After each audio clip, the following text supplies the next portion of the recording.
అవసరం లేదు అనేటువంటిది ఖచ్చితంగా కూడా మనం చెప్తూ ఉన్నాం. ఎందుకోసమంటే ఒక్క మాట ఆలోచించండి. మనం అయ్యప్ప స్వామికి సంబంధించి ఇక్కడ పూజ చేస్తూ ఒక మాటని చెప్తున్నాం. పరశురామ ప్రతిష్ఠితమైనటువంటి దేవాలయంగా మనం శబరిమల అయ్యప్ప స్వామిని కూడా చెప్పుకుంటూ ఉన్నాం.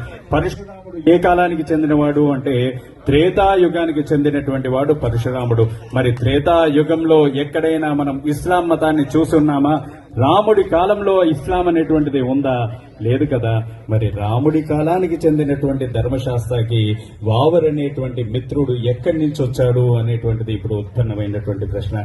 కాబట్టి చరిత్రను వక్రీకరిస్తూ అయ్యప్ప చరిత్రను మార్చేటువంటి ప్రయత్నం చేస్తున్నారు. కాబట్టి శబరిమలై వెళ్లేటువంటి ఏ అయ్యప్ప కూడా ఖచ్చితంగా వావరు మసీదుని దర్శనం చేసుకోవాలి అనేటువంటి నిబంధన లేదు. సనాతనమైనటువంటి హిందువుగా ఖచ్చితంగా అయ్యప్ప దీక్షని, అయ్యప్ప స్వామిని రక్షించేటువంటి ప్రయత్నాన్ని చేద్దాం. ఇక ముఖ్యంగా కూడా చెప్పుకుంటే అయ్యప్ప స్వామి దీక్షను వేస్తున్నాం, శబరిమల వెళ్తున్నాం. దాదాపు ఇక్కడ ఈ స్వామి వాళ్ళ 18కి వచ్చాడు.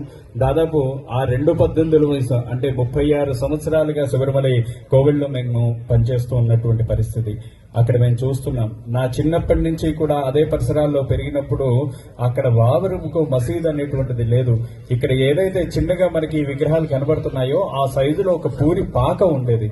కానీ ఈ రోజు ఏమైంది?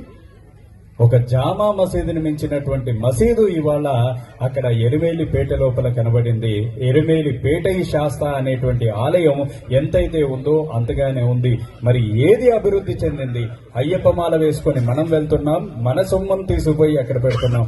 మన ఊర్లో అనేకమైనటువంటి మసీదులు ఉన్నాయి, మన చుట్టు ప్రాంతంలో అనేకమైనటువంటి మసీదులు ఉన్నాయి.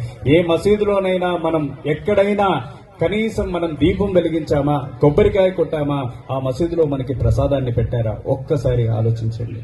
పెట్టలేదు కదా. మరి ఎరుమేలికి పోతే ఎందుకు?